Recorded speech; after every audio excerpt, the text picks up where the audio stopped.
আজকে যে বাচ্চাটির ভিডিওটা আমি দেখাচ্ছি, এই বাচ্চাটি এবং ওর আরও 2-3টে ভাই বোন মিলে মায়ের সাথে এক জায়গায় খেলা করছিল এবং হঠাৎ করেই একটা বাইক চলে আসে এবং বাইকটির অতিরিক্ত গতি থাকার কারণে বাইকটি বাচ্চাটির ঘাড়ের ওপর দিয়ে চলে যায় এবং খুব সম্ভবত বাচ্চাটির ঘাড়টি ভেঙে যায়। আমরা ট্রিটমেন্ট চালাচ্ছি, দেখাবো সেই ভিডিও। পশুপ্রেমীদের কাছে অনুরোধ, আমার ভিডিওটি ভালো লেগে থাকলে চ্যানেলটি সাবস্ক্রাইব করবেন এবং সম্পূর্ণ ভিডিওটি দেখবেন। আর ফেসবুক থেকে যারা আছেন পেজটি ফলো করবেন ও শেয়ার করবেন।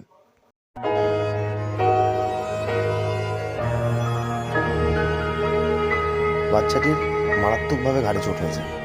ট্রিটমেন্ট আমরা কন্টিনিউ করছি, তবে বলতে পারছি না কতটুকু সফল হবে।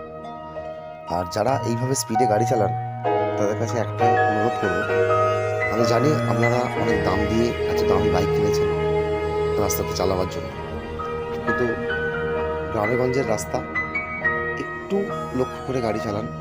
কারণ যেভাবে আপনি এই বাচ্চাগুলোর ওপর দিয়ে গাড়ি চালাচ্ছেন, আরও বড় বড় গাড়ি রাস্তা দিয়ে যায়, যেগুলো আপনার ভাই বোন ছেলে মেয়ে রাস্তা দিয়ে হাঁটাহাঁটি করে, তার উপর দিয়েও সেমভাবে চলে যেতে পারে। তো নিজে যে কাজ করছেন সেটা আপনার ওপর দিয়েও হতে পারে, এই ভেবে রাস্তার মধ্যে সাবধানে গাড়ি চালান।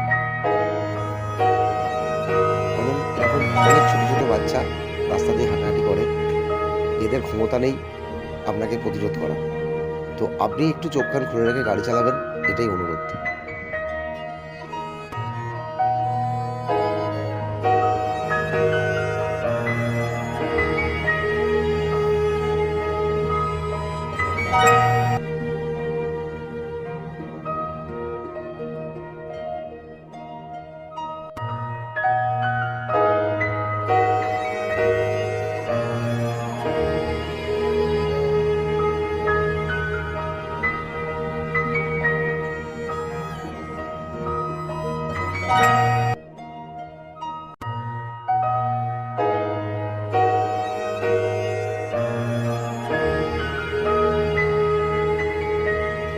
সমস্ত রকম প্রাথমিক চিকিৎসার পর একে আমার কাছে নিয়ে এসেছি।